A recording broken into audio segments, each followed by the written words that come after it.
panibagong araw, panibagong biyahe na naman mga idol. Ngayong araw nga mga idol ay may arkila tayo, lipat gamit. Alas 3 pa nga lang na madaling araw mga idol ay paalis na tayo dito sa Cavite. Halos 2 oras nga lang yung tulog ko dyan dahil 1 AM na tayo natapos sa biyaheng Lalamove. Holiday nga pala ngayon, May 1. Dahil nga sa Mayapa ang pick up location natin ay inagahan natin dahil 5 AM ang truck ban doon. Kahit holiday, kahit linggo ay may truck ban sila. Kaya alas 4 pa lang ng madaling araw mga idol ay umalis na tayo dito sa Cavite para pagdating natin sa Mayapa, Calamba ay bago mag alas 5 ay nandun na tayo. Lipat gamit nga pala to mga idol, uuwi ng probinsya dito sa may Tagkawayan, Quezon ang drop off natin. Malayo-layo din to mga idol. Maraming salamat nga pala kay Ma'am Geraldine sa tiwala at kami napili nyong mag-atid ng gamit nyo sa probinsya. Hindi pa nga sumisikat ang araw mga idol, yan dito na tayo sa Mayapa, kinarga na natin yung motor. Bali 2 motor nga pala ikakarga natin dyan tsaka mga gamit, washing. Kasama ko nga pala yung uncle ko dyan tsaka yung asawa ko. Sa mga gusto pala magpa-assist sa LTFRB ay DM nyo lang yan si Ma'am, legit na legit, no down payment. Kung hindi nyo ma-DM si Ma'am ay i-add friend nyo na lang para makapag-chat po kayo. Madami-dami din pala yung mga gamit nila dyan mga idol, kaya nahirapan tayong magkamada. Buti na lang magaling magkamada yung asawa ni Madam at napagkasya naman namin lahat. Kaya nga pala tayo inarkila ni Madam mga idol dahil napanood niya yung mga vlog natin, kaya malaking bagay talaga yung pagbablog natin dahil nakakakuha tayo ng mga client. Kaya sa mga gustong umuwi ng probinsya dyan at maraming gamit na hakutin ay DM nyo lang ako kahit anong araw, kahit anong petsa, kahit anong oras ay pwede tayo mga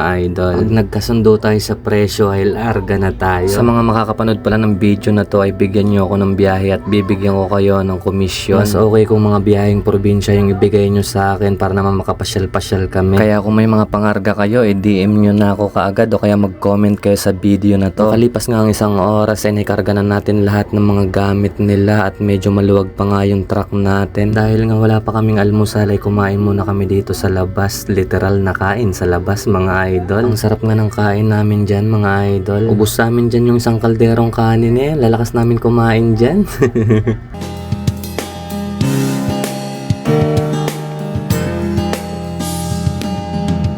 Sa hindi inaasahang tatagpo ng mga mundo, may minsan lang na nagduto, damang-dama na ang ugong nito. Di pa ba sapat ang sakit at lahat ng hindi ko ay pararanas sa'yo? Ibinubunyaga ng iyong mata, sumisigaw ng pagsinta. At di papatulan ang pagsuyong nagkulang, tayong umasa, hilag at kanluran, ikaw ang hanto. Dito na tayo sa Tagkawayan, Quezon mga idol. Dito na tayo sa drop off.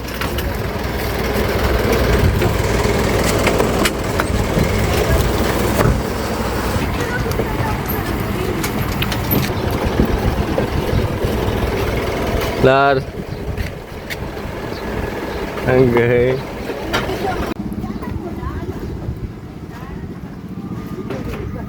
Tapos na tayong mag-unload dito sa Tagkawayan, Quezon mga idol.